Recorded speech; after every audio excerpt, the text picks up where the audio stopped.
Bismillahirrahmanirrahim. Assalamualaikum warahmatullahi wabarakatuh. Alhamdulillahi wa kafa. Salatan wa salaman ala habibinal mustafa. Puji dan syukur kita ucapkan kepada Allah Subhanahu wa taala. Pada kali ini kita dapat bertatap muka dalam materi akhlak. Mudah-mudahan diridhai oleh Allah Subhanahu wa taala.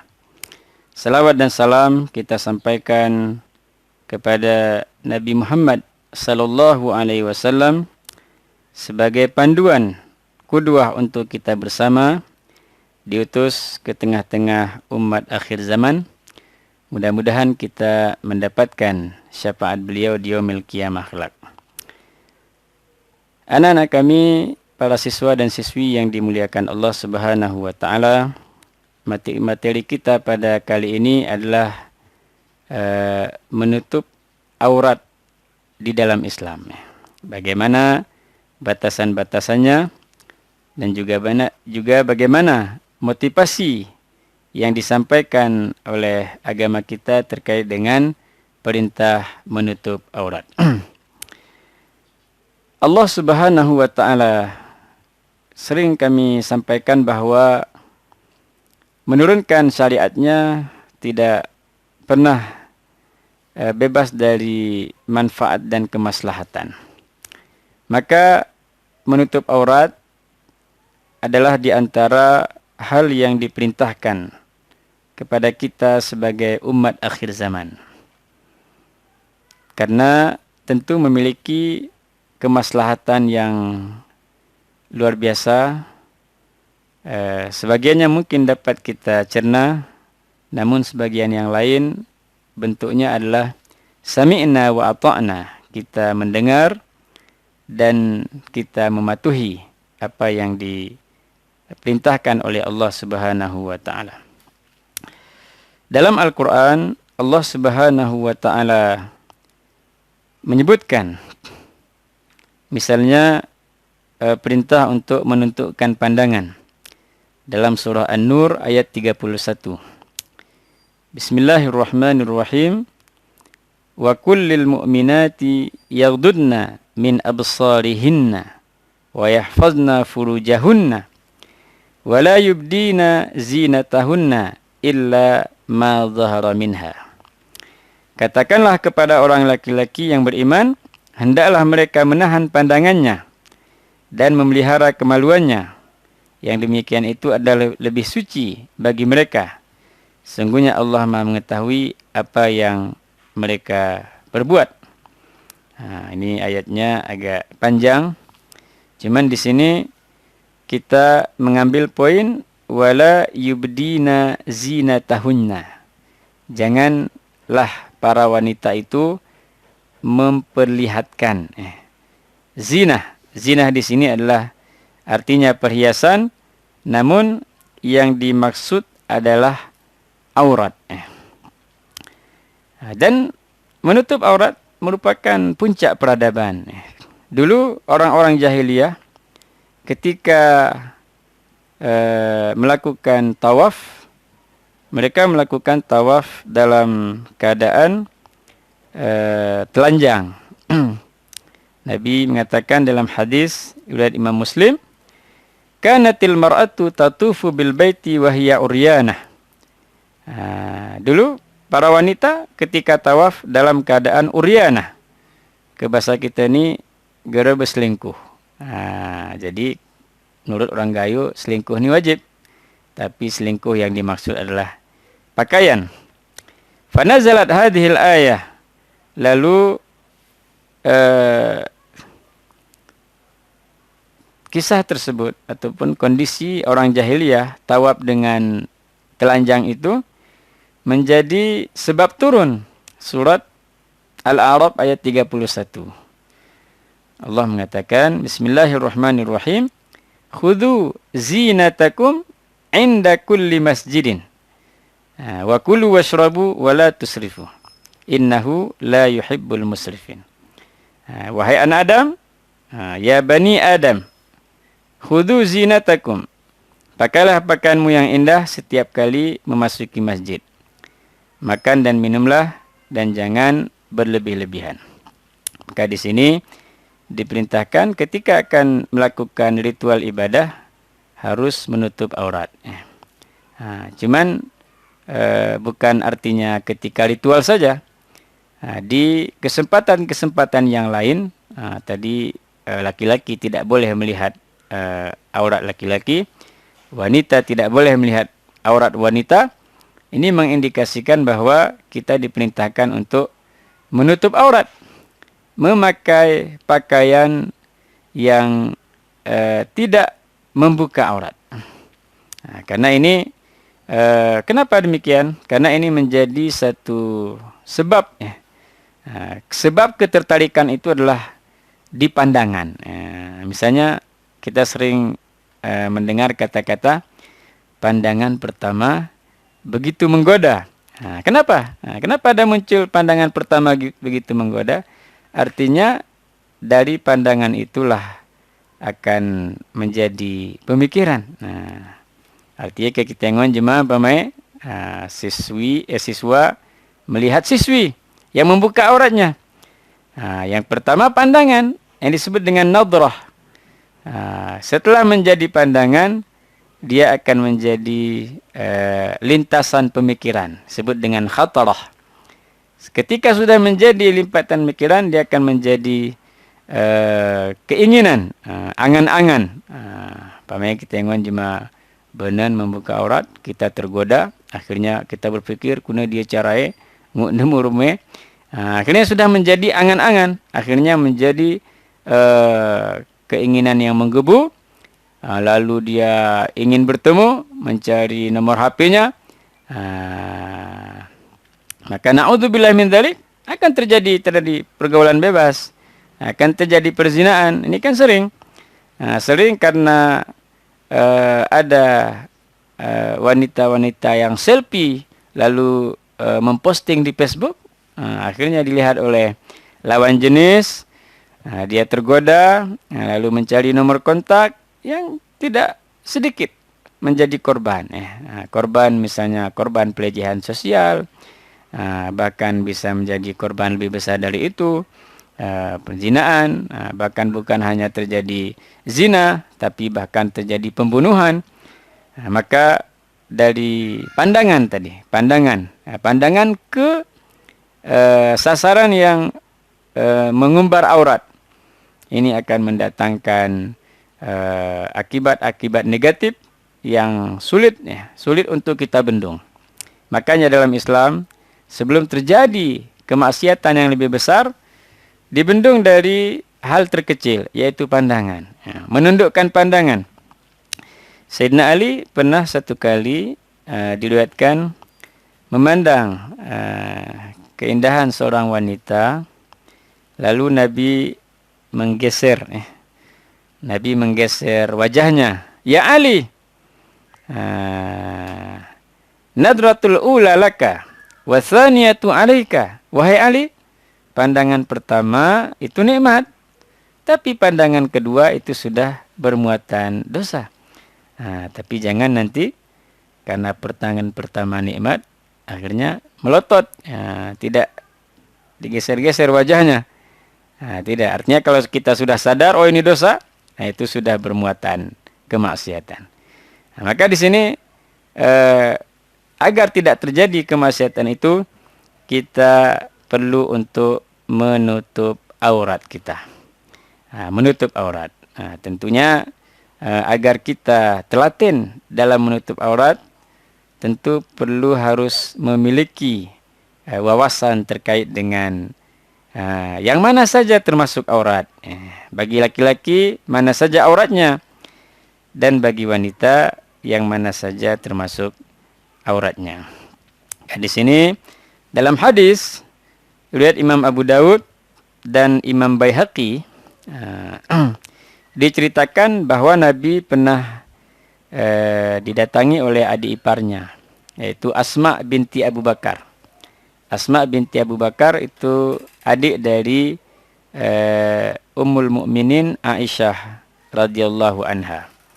Jadi ketika Nabi melihat Asma tidak menutup aurat dengan sempurna, lalu Nabi mengatakan, "Ya Asma, innal mar'ata idza balagatil mahidha lam yasluh ayyura minha illa hadha wa hadha." Ini terkait dengan aurat perempuan. Wahai Asma, Asma ini nama adik dari Sayyidah Aisyah. Wahai Asma, apabila wanita itu setelah sampai umur haid, sudah haid, artinya sudah baligh, balaghatil mahid, maka tidak boleh terlihat kecuali ini dan ini. Nabi mengisyaratkan kepada wajah dan telapak tangan. Maka dari ini kita dapat tahu bahwa dapat mengetahui aurat wanita itu seluruh badannya kecuali wajah dan telapak tangan. Itu tidak termasuk aurat. Maka harus ditutup. Harus ditutup dengan pakaian yang layak, yang sopan, yang santun.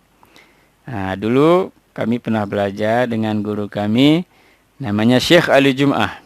Saya ingat ketika itu berada di Masjid An-Nur. Ada Masjid An-Nur di Mesir, di daerah Abbasiyah. Kami pernah mengikuti satu training dengan beliau. Beliau mengatakan kriteria aurat wanita itu adalah 3 sip katanya. 3 sip. Yang pertama, layak ship. Layak ship artinya tidak tersingkap. Artinya umpamanya ketis adalah aurat, dia tidak memakai rok, you can see. You can see, you kamu. Can bisa, see lihat. Anda bisa melihat betis saya. Seolah-olah seperti itu. You can see. Dia memakai you can see. Jadi layak ship artinya aurat itu tidak tersingkap. Tidak tersingkap. Ataupun memang tidak ditutup. Itu namanya yakship. Yakship itu terlihat. Bisa dilihat. Tersingkap. Yang kedua, la yashif. La yashif itu artinya tidak tebus pandang. Maka pakaian wanita untuk menutup tadi seluruh auratnya adalah dengan pakaian yang tebal. Pakaian yang tidak menyolok pandangan. Tidak tipis. Karena kalau tipis, yang sangat tipis, ini this was rumderet. Orang ngebepakaian. Itulah Nabi mengatakan dulu, ada dua penduduk surga. Ada 2 penghuni neraka yang belum saya lihat. Yang pertama, rajulun ma'ahu siyatun. Laki-laki yang punya cambuk. Artinya orang-orang yang kejam. Memukuli orang-orang dengan cambuknya. Orang-orang yang diktator kejam. Yang kedua, kata Nabi, adalah wanita yang berpakaian tetapi telanjang. Ini. Jadi dia tidak bisa kita tidak katakan tidak berpakaian karena dia berpakaian. Tapi pakaiannya yahi yuwas nyawaya telah selidorat. Kalau bahasa kita tembus pandang. Itu namanya layashif. Dan yang ketiga layasif. Layasif itu artinya tidak menyipatkan badan. Maksudnya pakaiannya tidak ketat. Kalau ketat kan tahu sebesar mana ototnya, boyang kita ingon. Karena pakaiannya sangat ketat misalnya. Bahkan tidak sedikit kita lihat ada gadis-gadis yang memakai pakaian adiknya. Weng kuliah, cuman pakai baju di SD lah nih. Namin temak amio. Jadi ini artinya pakaian yang terlalu ketat. Yang ketiga, itu yang ketiga tadi. Jadi yang pertama layak ship, tidak tersingkap. Yang kedua layashif, tidak tembus pandang. Yang ketiga layasif, tidak ketat. Artinya kalau bebas dari ketiga-tiga ini berarti sudah mengikuti ketentuan syar'i dalam berpakaian. Namun terkait dengan pandangan-pandangan ulama, misalnya dalam madzhab Syafi'i terkait dengan aurat ini, beda aurat di luar salat dengan aurat di dalam salat. Menurut madzhab Syafi'i, aurat di dalam salat adalah selain wajah dan telapak tangan. Ini boleh terbuka. Wajahnya terbuka pakai telkung misalnya. Telapak tangan juga terbuka. Dia tidak memakai kaus tangan. Berarti sudah nutup aurat. Maka kalau di Mesir ataupun di negara-negara Arab, wanita solat tidak harus pakai telkung. Yang penting pakai jilbab panjang, sudah menutup aurat tadi, sudah salat terus. Cuma nih kita ini kadang kalau solat misalnya tidak pakai telkung, wanita ini bisa jadi dianggap membawa ajaran sesat. Padahal tidak. Yang penting kalau sudah nutup aurat, terbuka wajah dengan telapak tangan, itu sudah boleh untuk solat. Namun terkait dengan aurat di luar salat, Imam Syafi'i agak ketat. Dalam pendapat yang muktamad. Pendapat muktamad artinya pendapat yang paling ketat, yang paling ketat dalam mazhab Syafi'i, itu aurat wanita di luar salat adalah seluruh tubuhnya, selain mata. Seluruh tubuhnya selain mata. Jadi kepakai cadar, cadarnya sangat kecil, hanya mata yang terbuka, hanya mata yang terlihat. Itu kadang sering kalau di Arab kita lihat wanita yang memakai pakaian hitam, memakai cadar hitam, tidak kelihatan kecuali matanya. Kita pergi tengok kunahe dia malan, kunahe dia man. Tapi itulah karena dia ingin menjaga lebih baik lagi, menjaga auratnya. Artinya kalau ada orang bercadar, kita tidak mengejek. Mungkin dia semangat agamanya lebih tinggi lagi, yang tidak mampu untuk diikuti oleh semua orang. Namun untuk aurat selain wajah dan muka, ini pendapat jumhur ataupun dalam bahasa kita mayoritas ulama. Mayoritas ulama mengatakan aurat wanita itu selain wajah dan telapak tangan. Maka oleh karena itu, anak-anak kami, para siswi, pelajar wanita, ini tutuplah aurat. Dengan ketentuan tadi. Andaikan kita pakai rok, pakai kaos kaki. Dan jangan kita bertingkah laku yang aneh-aneh. Tidak perlu berlenggok-lenggok ketika berjalan. Tidak perlu mendayu-dayu ketika berbicara. Karena wanita itu tidak melenggok pun, tidak mendayu-dayu pun sudah cantik. Sudah menggoda. Tambahlah ni mendayu-dayu. Maka ini akan menimbulkan fitnah yang lebih besar. Sementara aurat laki-laki, terkait dengan aurat laki-laki, selain di antara pusat dan lutut. Antara pusat dan lutut. Jadi dia auratnya pusat dan lutut. Itu auratnya.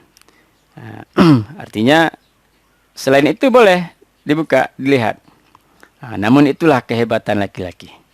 Laki-laki ini walaupun auratnya sebatas itu, jarang kita tengok laki-laki yang solatnya pakai katok umpamanya. Jarang. Wanita laki-laki itu selalu melebihkan. Itu kelebihan laki-laki. Selalu melebihkan, pakai celana panjang, pakai baju yang sopan. Walau padahal auratnya hanya dari lutut sampai pusat, di antara pusat dan lutut. Cuman dari segi ini kita perlu mengapresiasi apa yang dilakukan siswa ataupun laki-laki yang ada di tengah-tengah kita. Nabi juga pernah menyebut, misalnya dalam dalam hadis riwayat Abu Daud, Nabi pernah mengatakan kepada seseorang terkait dengan aurat, "Ihfaz aurataka illa min zaujika aw ma malakat yaminuk."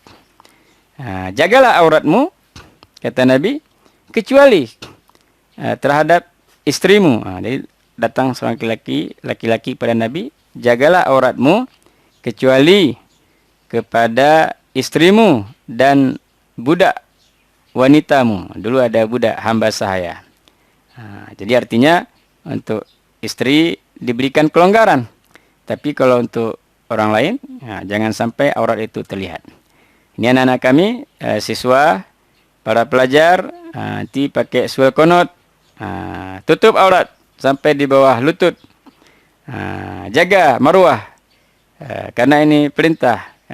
Jadi perintah kepada seseorang itu juga perintah kepada kita laki-laki yang lain secara keseluruhan.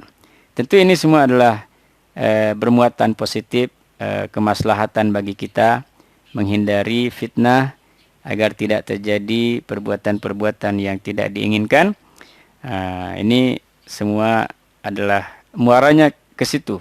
Jadi jangan sampai kita dengan perintah ataupun aturan-aturan agama merasa terbebani. Sini saya sebutkan satu lagi hadis terkait dengan aurat. Hadis riwayat Imam Muslim. Nabi mengatakan, la yanzurur rajulu ila auratir rajuli walal mar'atu ila auratil mar'ati wala yufdir rajulu ila rajuli fi thawbil wahid wala tufdil mar'atu ila al mar'ati fi thawbi al wahid. Jadi Nabi mengatakan, janganlah laki-laki melihat aurat laki-laki yang lain. Dan janganlah wanita melihat aurat wanita yang lain. Janganlah laki-laki tidur satu selimut. Wanita juga dilarang untuk tidur satu selimut. Karena mungkin bagi sebagian orang ada kecenderungan. Ada kecenderungannya wanita kena hati akan wanita.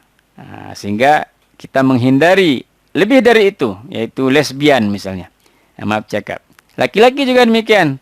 Kegati tupe saraupuh, bauli-ulian. Ini kan bahaya. Bisa jadi nanti berubah kecenderungannya.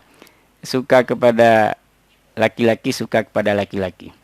Dan ini tentu termasuk dosa besar. Umat Nabi Lut diazab karena liwat homoseksual. Sehingga dijadikan bumi atasnya di bawah, yang bawah di atas. Umat Nabi Ishak karena lesbian misalnya. Sementara di zaman kita, kalau tidak hati-hati bisa terjerumus kepada perilaku LGBT yang sangat kita takutkan.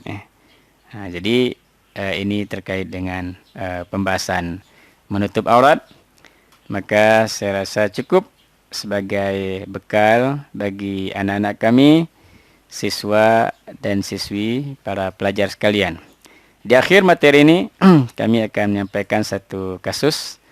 Yang pertama, bagaimana Anda menyikapi terkait dengan desain pakaian yang modis saat ini? Apakah desain-desain yang modis itu sudah menepati kriteria menutup aurat yang diperintahkan dalam Islam ataupun belum? Seandainya sudah, nyatakan alasan Anda. Seandainya belum, sebagai pelajar, sebagai siswa, apa yang Anda lakukan untuk membuat desain-desain pakaian yang ada saat ini agar syar'i dan sesuai dengan perintah dalam agama. Terima kasih. Mohon maaf atas segala kekurangan. Terima kasih atas segala perhatian. Wabillahi taufiq wal hidayah.